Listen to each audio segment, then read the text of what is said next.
All right. So the guys that bought the friendly cab off of the guy that started friendly cab, um, it's kind of weird doing it this way. It makes my eyes have to look like this, I guess. It's bizarre. Um, the guys that bought it from the guy that started it, um, there's a couple of gay guys, and you know, whatever. I don't care, but I was still really messed up from just separating from my brother. Um, the I mean, there's a Tool song called "Eulogy," and I swear to God that song speaks to my brother. Um, they really should fix this so that you can just look straight at the camera. It's kind of strange that Apple did that. You can do it the other way, but when you flip it over, it doesn't allow you to do that. So, yeah, that eulogy. I mean, if you don't want to listen to music, just look up the words. It speaks to me about my brother, John.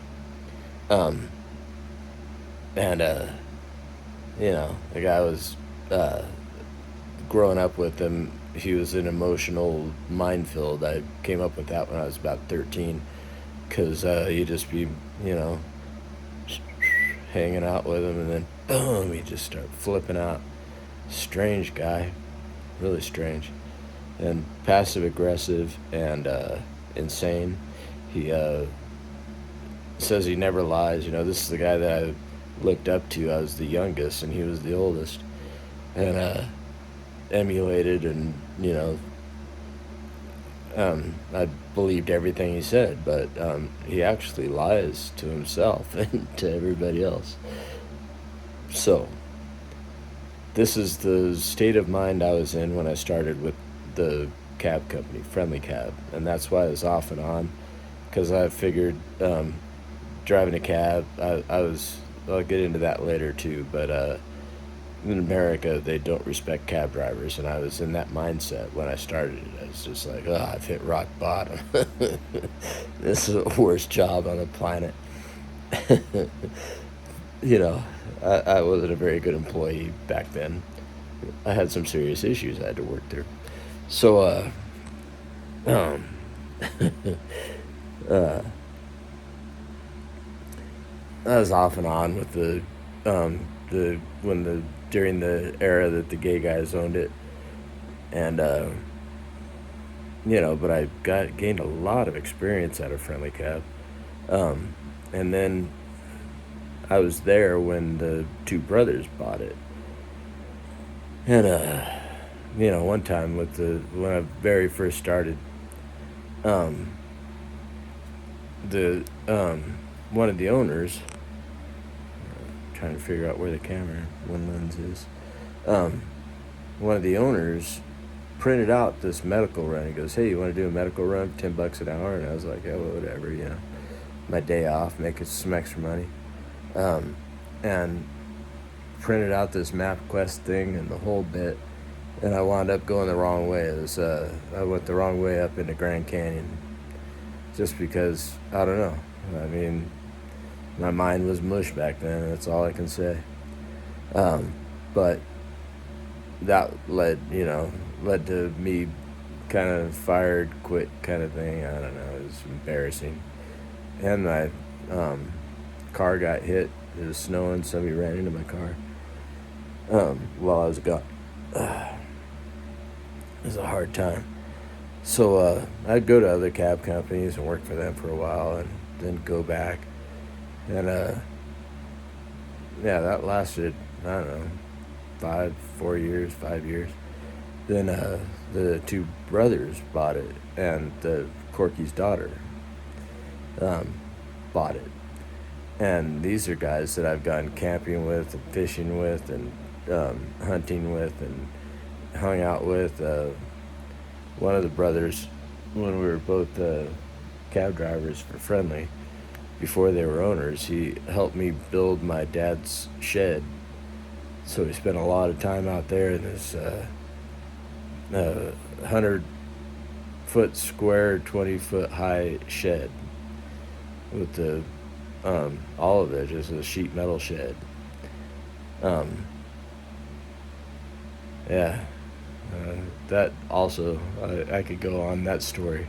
I should show you pictures of what eventually happened with that.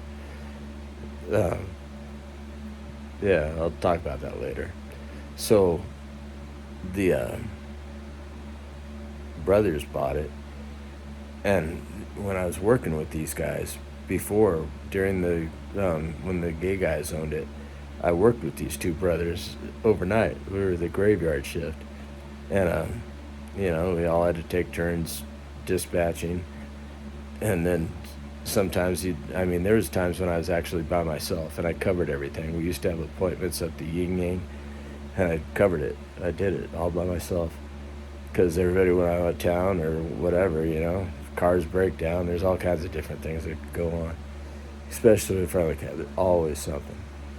Um, so these guys, they used to have cell phones, and this is before I had a cell phone. And they would talk to each other, and they were ripping me off like nothing else. I knew it. So I just started making personals. I'd give people my number and say, call me directly. Then not go off of the friendly cab line. And if they got covered, they got covered. If they didn't, they didn't. It's not my fault that they're treating me like that. So, yeah, that went on for a couple of years. And yeah, one of the owners that I used to go fishing with and all that stuff, he was just a prick to dispatch to, because everybody knows the calls that are coming in, and he's saying things, calling me up. This is when I got a cell phone. Calling me up and saying, yeah, why are you passing up for senior drivers? And I'm just doing it in order and trying to make it so that everything runs right. When one person drops off, they pick up over there and blah, blah, blah. And then it makes dispatching so much easier when drivers just do what you want. Well, this guy's calling me up and saying he's got some kind of a pass because he's a senior driver. And when he would say this, he'd call me a rookie. Yeah, why are you doing that, rookie? Yeah. And then, one time he locked his keys in his car at the airport. Yeah, what are you doing, rookie? He got all pissed off. You want to go back to days? Just all being a dick. That he was he used to tell people that I'm an asshole. I'm proud of it. And after a long time, I finally figured it's not okay to be an asshole. You try and be good in the social, construct of the human whatever. You try and be, nice to people and treat each other like you want to be treated and all that. So then they owned the company, and then it became that they could take whatever those long runs, for the scheduled long runs, they would take it themselves, and it would cause problems because it would be in the book. One time I sent somebody on a run that they were running on because they, they're the owners. They can take whatever run they want. I used to go in and talk to them. I still went in and, talked to them when I was owning my own company. And I don't know, I came up with really good ideas. We used to have this IPA thing, indigenous, whatever, it was for the, welfare for the native people there. And we got paid half as cab drivers, but it was usually long runs, so it was still money, but it wasn't like the kind of money you could be making on regular runs, and nobody wanted to do them because of that. So we used to have this point system when we were going out of town. If you went 30 miles or more, then say you went 30 miles, you give yourself 3 points, and then everybody gets those points during the month. And whoever's got the lowest points gets to go on the run when it comes in, because that friendly cab, we had long runs coming in all the time. So my thing was, and I wanted to present it to him because, I mean, the IPAs had to be done. It was a very important account that we could depend on during the slow times, because sometimes it's so dead. Yeah, I'll take an IPA out of town. Um, but usually nobody wanted to take them, you know. Um, so um, my thing was, why not make a point system that way? If you, um, whoever's got the highest points at that point, whoever's got the lowest points takes the IPA. That's it, you know. And I went to present it to one of the brothers, and this is the one that I mean, I knew him. I worked with him for 2-3 years, whatever it was, 4 years, just me and him and his other brother. So I kind of knew him, and I mean, I got his personality, but I mean, I thought I was going to present a really good idea for him, because it was a good idea. I talked to all the other drivers; everybody's like on board. Um, and I went to talk to him about it, and he goes, "Brian, we know how to run the company." It's like, and he also said, "Yeah, I brought up IPA, and I was all, I have an idea for this." And he says, "IPA is our bread and butter." I said, "I know, and it keeps us alive. I get it." Um, so I was really offended by that later on.